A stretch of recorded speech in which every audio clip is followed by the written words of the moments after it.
Everyone likes a good spook now and then.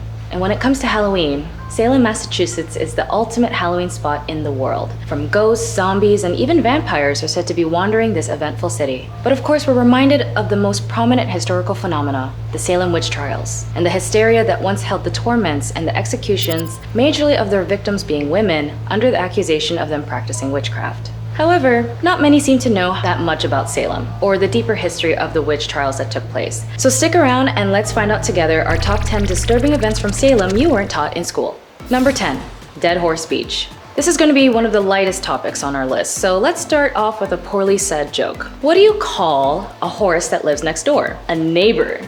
Get it?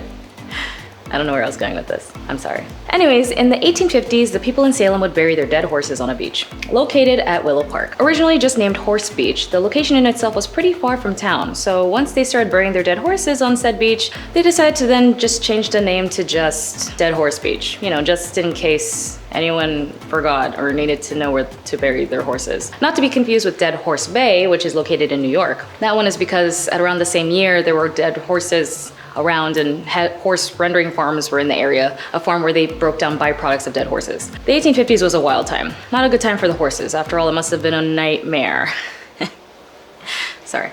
Okay, well, today it's very popular with beachgoers, and with the shattered shells remains of blue mussels give the sand an unusual texture of blue and white colors. Number 9, Joshua Ward House. Joshua Ward House is one of the many haunted houses I will mention on this list. At the age of 25, George Corwin was the high sheriff during the witch trials in 1692. Most likely getting the position from nepotism, there was a sense of pride George had as he carried out his duties on the prosecutions laid before him. One of which was a gruesome death of Giles Corey, a 73-year-old man condemned for refusing to comply with court procedures. Corwin would have Corey lie on his back as he was forced to have weights planked across his body. Layering and layering, the weight was so unbearable that Corey's tongue would eventually roll out of his mouth as Corwin would use his walking stick to poke the tongue back in. Ultimately, Corey died from the pressure once the weights eventually crushed his chest and breaking his ribs. There are numerous rumors that George Corwin included the idea of torturing prisoners in his basement, and how he or his victims haunt the site to this day. Although there's no evidence to claim this to be true, the popular tradition maintains that Josh Ward House is still haunted to this day. Number 8, Gardner Pingree House. In 1830, Captain Joseph White was an 82-year-old widower who lived with his beloved niece Mary Beckford at the Gardner Pingree House. Mary wanted to marry a man named Joseph Jenkins Knapp, Jr., a former shipmaster of a sailing vessel White owned. Captain White did not feel that Knapp's intentions were pure and that he knew Knapp's only desire was subjugated for her fortune. Still,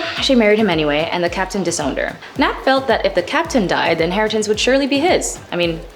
But despite the captain being 82 years old, there was no patience for a natural death. So, one night, Captain White decided to sleep a little later than usual, and when the distant relative Benjamin White woke up the next morning, he discovered the back window was open. Worried burglars had entered the home, he awoken the housekeeper, only to find the Captain White laying on the floor lifeless in his room. He had suffered from blunt trauma and had died from his injuries, especially from the 5 punctured ones near his heart. It was later discovered that Joseph Knapp and his brother John hired a hitman to murder the captain. The case shook the nation, and eventually inspired a very popular and well-known writer. He wrote a story of a man who relished the excitement of murdering an old man in a legendary short called The Telltale Heart. That author was Edgar Allan Poe. The case was also inspired another famous writer who's a native to Salem, Nathaniel Hawthorne, who's related to... Actually, wait, let me tell you later. Number 7, the haunting Burying Point Cemetery. When I mentioned Nathaniel Hawthorne, this amazing writer who wrote a lot of dark romanticism, he's also the author who wrote The Scarlet Letter, The House of the Seven Gables, and so many more. He's also the great-grandson of John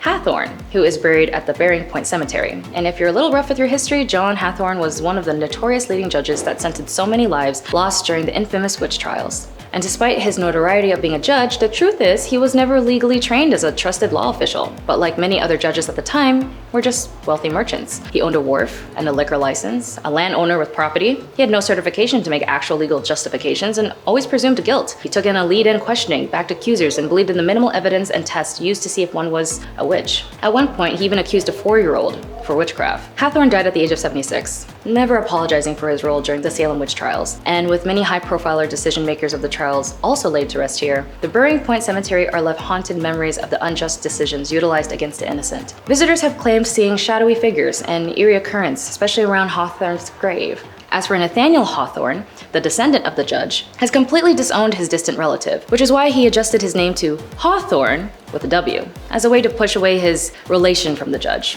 which could say is also a win. Number 6, the Ropes Mansion. There's a lot of haunted houses in Salem, and the best part is if you ever get a chance to visit the city, they do offer tours around the town, including the Ropes Mansion. Now, the Ropes Mansion is a very familiar to Disney fans, especially the Hocus Pocus fans. This is the same location where they shot the film, but this location is also notorious for the ghosts that haunt it. The building was made by Samuel Bernard in the 1720s, but was little known about the man who built it. He led a prosperous life in Salem and remarried multiple times. But the building itself seems to be also cursed with so many inconvenience occurrences, from smallpox epidemics that ravenously took over the Salem village, a fire that struck the mansion from 1891, and another one as recently as 2009. Those who have perished in the fire seems to be heard lingering as spirits screaming, as well as many other spirits who've once walked those halls. Number 5, the Gallow Hills.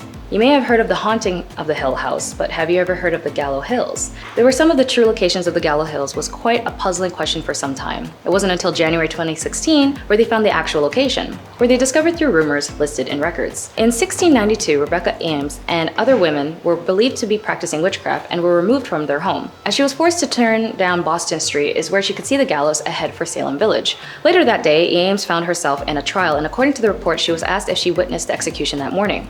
She said she has been, as the house below the hill. The witness those at their hanging. Turns out the house was none other than John McCarter's house, and the location is now behind a Walgreens drugstore today. The trials, according to the Mayor Discroll, told CBS Boston News that it was definitely a dark part of their history, a time where the people of Salem had turned on one another, and hopes that the lessons since then has transcended to overcome what happened in 1692. Number 4, the Doctor's Ledge. From the Gallow Hills to the Doctor's Ledge, it's very difficult for historians to pinpoint exactly where the executions typically took place, although the concept burning at the stake is what most trials seem to consist of, but it was more of a European method to cure witchcraft. But in the cases of the Doctor's Ledge, this was a site where a lot of the unceremonious dumping grounds of many witches' bodies were tossed to. That's right, as if it couldn't get any worse and less humane. Once those prosecutions were executed, their bodies would be then thrown into a crevice near the gallows instead of properly buried. Many tourists or attendees would feel melancholy and feel chills down their spines with the many ghost tours located in Salem. It's abundantly clear with the many lives lost, it's no doubt the city might actually be haunted. Number 3,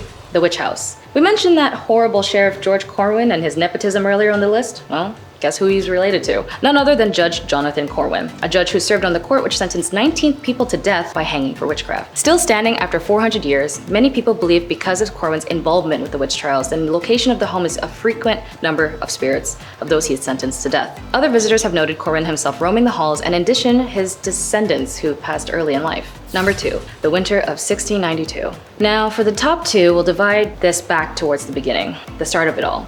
The Salem witch trials. When the accusation of witchcraft began in Salem, witch hunting in Europe within the 14th and the 17th century seemed to occur around the same time, and it was roughly estimated tens of thousands of European witches, mostly women, were executed. One winter, in 1692 in Salem, 3 girls allegedly claimed of having strange visions, and when they were being treated by the local village doctor, his diagnosis? Witchcraft. However, despite the conclusions, through modern discussion, it was theorized that these girls were either suffering from mental health issues, epilepsy, or even a disease brought by eating expired rye bread infected by fungus. Not like the ones from the video game The Last of Us, but the kind that can accumulate a psychoactive alkaloid like LSD. So in conclusion, these girls were either dealing with untreated health issues, tripping on moldy bread, or they were just really bored that night. Whatever the cause was, it was enough to spark the flames on the wooden stakes that so many innocent lives would befall into. Number 1, Sarah Good, Tituba, and Sarah Osbourne. Once the 3 girls claimed they saw the unexplainable visions, they accused 3 specific women for the cause of their hallucinations: Sarah Good, Tituba, and Sarah Osbourne. These 3 women were considered social outcasts at the time, as they all lived in a Puritan society heavily conformed with rules. Sarah Good was once the daughter of a well-to-do